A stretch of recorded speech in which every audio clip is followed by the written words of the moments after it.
İran rejimi onsuz da gedəcək. Lakin baş verənlərin fonunda Amerika Birləşmiş Ştatlarının özünün də mənəvi, siyasi və xarizmatik məhv olma prosesi başladı. Bu fikir Bakı Xəbər qəzetinin baş redaktoru politolog Aydın Quliyevin Facebook səhifəsindəki paylaşımda yer alır. Aydın Quliyev yazır: İyunun 20-sində səhər tezdən statusunda yazdığım kimi oldu. Trump iyunun 21-də sübh çağı İranın nüvə zavodlarını vurdu. 13 tonluq 6 ədəd bunker bombası B-2 təyyarələri ilə Fordo nüvə zavoduna, 30 ədəd Tomahawk raketi isə İsfahan və Natanz zavodlarına atıldı. Netanyahu bu hadisəni tarixi dəyişdirəcək hadisə kimi qiymətləndirsə də, əslində bu, Amerika Birləşmiş Ştatlarının dünyada mənəvi, siyasi və xarizmatik məhv olma prosesinin başlanğıcı idi.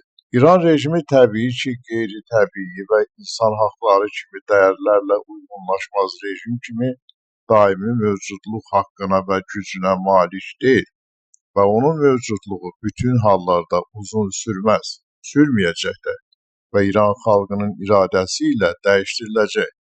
Lakin Amerika Birləşmiş Ştatlarının beynəlxalq hüquqa və dövlətlərin suverenliyinə təcavüzü və zorakı saymazlığı da göz qabağında fakt. Trumpın hakimiyyətə gələndə mən müharibələr üçün yox, müharibələrə son qoymaq üçün gəlmişəm sözlərinin heç bir dəyəri olmayan ritorikaya çevrilməsi cəhənnəmə. Bunu Trump bilər, Amerika xalqı bilər. Ancaq çox populyar olan çox qütblü dünya nağılları artıq bitmiş hesab oluna bilər. Çin, Rusiya, Şimali Koreya kimi ölkələrin Amerika Birləşmiş Ştatlarına qarşı dirənişləri böyük sürətlə artacaq. Amerika Birləşmiş Ştatlarının sülhsevər dövlət olmasına isə bundan sonra heç uşaq da inanmaz.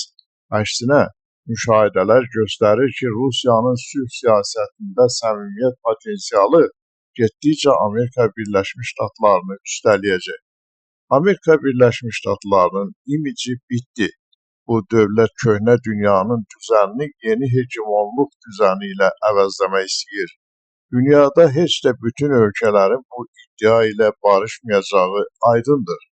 Yəqin ki, bir tərəfdə Amerika Birləşmiş Ştatları və onun özü kimilər, digər tərəfdə isə Rusiya, Çin və yeni iddialı ölkələr olmaqla dünyada iki qütb sürətlə möhkəmlənəcək.